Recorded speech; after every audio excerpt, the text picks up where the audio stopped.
Collector గారితో మాట్లాడదామని గతంలో కలిసినాం 7,500 10,000 కొంటామన్నారు. ఒక్క రూపాయి పెట్టి కొన్న పాపాన పోలేదు. అన్ని కుళ్ళిపోతా ఉన్నాయి, మాగిపోతా ఉన్నాయి. పచ్చరికిది రైతు కడుపు కోతకు గురవుతా ఉన్నాడు, ఇబ్బందుల్లో ఉన్నాడు. అడిగితే మాట్లాడే వాళ్ళు ఎవరు లేరు. చివరికి మేము పేపర్లు తీసుకుంటే మాకు పేపర్లు ఎందుకు, అరటికాయలు తీసుకొని లెక్కిమ్మంటా ఉన్నాం.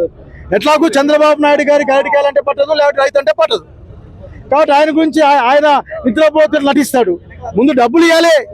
2.5 లక్షల కోట్లు అప్పు చేశారు కదా, డబ్బులు ఇవ్వండి. ముందు మీరు డబ్బులు లేవని చెప్పొద్దండి. పట్టించుకునే నాతులు లేడు. తోటలోనే కాయలు నాశనం అయిపోతా ఉన్నాయి.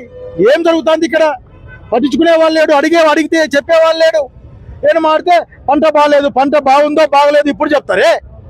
హార్టికల్చర్ ఆఫీసర్లు సంవత్సరం అంతా ఏం చేస్తా ఉన్నారు? వాళ్ళు పంట చూడు రావాలి ఎవరు ఆఖరికి. అట్లా కలెక్టర్ గా ఏదో డబ్బులు తెచ్చి కొనుక్కోవాలా? కొనుక్కోకపోతే ఎట్లా?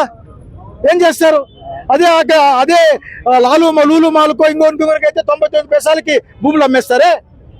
100 కోట్లు చేసేటివి. కనుక ఈ ప్రభుత్వానికి రైతులంటే పట్టదు. ఇది రైతు వ్యతిరేక ప్రభుత్వం, వ్యవసాయ దండగనుకునే ముఖ్యమంత్రి ఇక్కడ ఉన్నాడు. నేను అధికారులను కోరుతా ఉన్నా, మీరు మాకు కష్టాన్ని కూడా వినే ఓపిక లేకపోతే మీ ఇష్టం. వచ్చే రోజుల్లో రైతుల ఆగ్రహానికి మీరు స్పష్టంగా చూస్తారని చెప్తా ఉన్నాను. కనుక తక్షణం ఐఎమ్ డిమాండింగ్ దెమ్, అరటిని కొనాలి. మీరు అరటిని కొని తీరాల. ప్రభుత్వమే 10,000 తక్కువగా డబ్బులు ఇవ్వాలి. అట్లాగే ధరల స్థిరీకరణ కోసం డబ్బులు రిలీజ్ చేయాలని ప్రభుత్వాన్ని కోరుతా ఉన్నా. అంతెందుకు నష్టపోయిన రైతుకు ఎకరాకు నష్టపరిహారం కింద కనీసం 50,000 రూపాయలు చెల్లించాల్సిన అవసరం ఉందనే విషయాన్ని స్పష్టంగా చెప్తా ఉన్నాం. రైతును కూడా మీ అజెండాలో భాగం చేసుకొని చంద్రబాబు నాయుడు గారు కార్పొరేట్లకు లొంగిపోవడం, దోచిపెట్టడం కాదు, రైతుకు కూడా రైతును పట్టించుకుని ఇన్సూరెన్స్ డబ్బులు కూడా కట్టలే. మీరు మీకేమాత్రం బాధగా ఉండదా? అవమానంగా తోచదా మీకు? ఎందుకంటే మీ దృష్టిలో రైతు లేడు. రైతును కాపాడమని విజ్ఞప్తి చేస్తా ఉన్నాం.